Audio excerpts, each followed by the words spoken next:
Good afternoon. It's Saturday. It is day 14 of our mindfulness or meditation, 30-day meditation challenge. We're wrapping up our mindfulness week today. We've got a really great guest post from New Leaf meditation instructor, Sophia Reddy. Love it. I think closing out the week, talking about mindfully speaking is just a great opportunity. So let's stick with our tradition here. We'll start with 3 minutes of meditation, and then we'll reflect on the topic for the day.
Sorry, couldn't help but laugh just a little bit.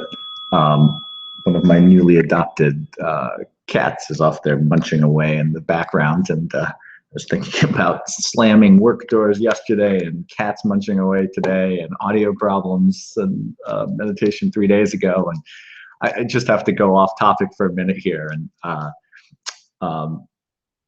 I wrote a blog post a couple of years ago that I send people a lot when they complain about noise when they're meditating. I talk about meditating in a noisy room is actually a real great benefit to our practice because we do exactly the same thing with these distracting noises around us that we do with the phenomenon in our head, right? We recognize it, we release it by returning to the experience of the breath, and we do this over and over again.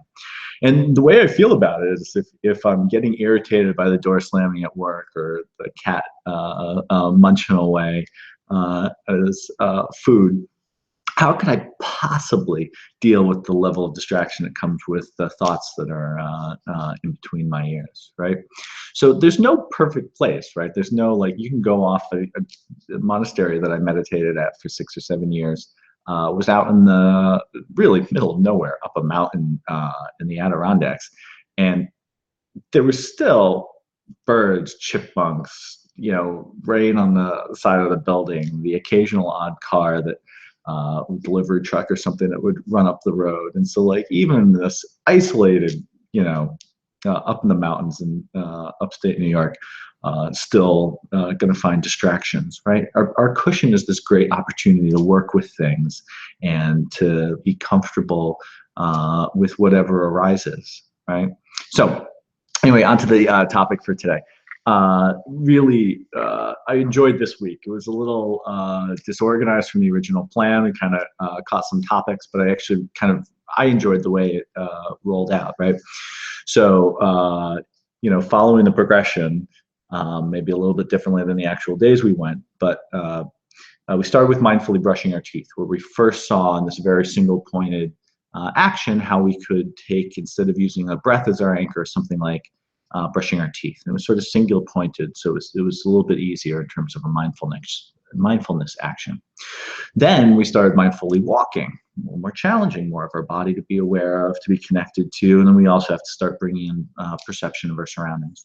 We talked about mindful listening, very challenging because this is generating thoughts, very hard not to have a reaction and have simultaneous thoughts that are sort of responding to or narrating over somebody who's speaking. And today we're talking about mindful speaking. And our friend Sophia Reddy, one of the New Leaf meditation instructors, she also runs a blog called Sophia's Sanctuary. She did the writing for today and also had run a really wonderful 7-day mindfulness challenge over the summer that many of us really enjoyed. I don't want to put too many words in Sophia's mouth, so I'd really encourage you to visit newleafmeditation.org/blog, and hers, the mindful speaking post, is the very first one there. And you should also check out at the bottom, I included Sophia's bio. She's doing some really wonderful work as a therapist, bringing mindfulness into her workplace, into her educational setting, where she teaches some graduate students. Additionally, I also included a link to her blog. She's got a ton of really good stuff, some guided meditations, all on mindfulness. I really encourage you to check out Sophia's stuff. I want to talk about my experience of mindful speaking. In 2012, I'll take a step back. I'll give you the originating story here. In about the beginning of December of 2011, I had a very contentious work relationship with one of the fellow directors. And I work in nonprofit fundraising. There were about 6 of us directors in a division. We all reported to a VP. We're having a directors meeting. And this colleague and I were going back and forth on something. It was getting a little heated. And I cursed in the middle of it. I think I said something along the lines of, well, if you want us to do a shitty job, we can do a shitty job. I remember being a little horrified that in this professional setting, everybody wearing suits around a board table at a Catholic university, talking about fundraising goals. I'm swearing. I had a pretty foul mouth at that particular point. I wasn't always so thoughtful about the words that came out of my mouth. So I made one of my New Year's resolutions in January that I was going to quit swearing. And I was shocked. It took me about, I'm going to say 7 or 8 months before I went a whole week without cursing once. And I learned something really fascinating through that process. It was one of these wonderful examples of, I kind of went in because I just didn't want to be unprofessional and curse. I wanted to be a little bit, better about my language. And what I discovered is that I really wasn't thoughtful about anything I said. The problem wasn't that I had a habit of swearing. The problem really was that I didn't think before I spoke, right? And about this time, I was, 4 or 5 years into meditating daily. I was really feeling the effects. I was, already, people for a number of years had expressed that they thought I seemed calmer. But I realized that there was this wonderful opportunity to kind of pause and think before I spoke. And it really transformed the way I communicated. And one of the things I'm really happy about is that in the last 4 or so years, since I started really trying to be intentional about my length. Oh, look, there's my cat. That's one of two. The other one's still mostly hiding under the couch these days. I don't have names for them yet. Anyway, sorry. Hi, cat.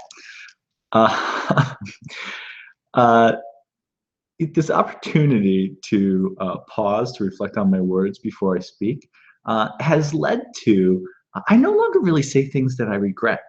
I can think of one example in the whole of 2016, and unfortunately, I actually caused a lot of strife and difficulty in my family. There was some fallout from it. I can really think of once in the last year or two that I've said something that I regret, said something that I wouldn't say if the other person was in the room. So my effort to go about finishing swearing really brought me to be just much more mindful of my words and start thinking about how I could use my words to help people and create more of the kind of world that I want to live in. So mindful speaking, I think this is just a great way to wrap it up. Again, I really want to encourage you to check out Sophia's stuff. We've got a nice little schedule emerging for next week. We are going to do one more beginner's meditation instruction. I know I've twice now said this is the last one we're going to do for the month. But our friend Lydia, who's one of our instructors, she's based out in London, is going to run a beginner session on Monday at 3 p.m. Eastern, 12 Pacific. And I think, if I'm correct, that's 8 o'clock in the evening in London. So I hope you'll join us. Lydia is just an amazing instructor and a really good friend. I love this. She's joined us. Check out newleafmeditation.org/blog for Sophia's blog post. It's the very first one up there today, mindfully speaking. Oh, if for the, I should say about Lydia's event, excuse me, on Monday at newleafmeditation.org/events. We'll get you the information about how you can connect to that on Monday afternoon. Yeah, thanks, guys. I've been loving all of the conversations in the discussion group. The emails that you've been sending have just been wonderful. Remember, we're here to help. There's 22 of us volunteer instructors here in the New Leaf Meditation Project community, and we all like to do our bit to help keep your practice going. So reach out if there's anything we can do to help. Thank you.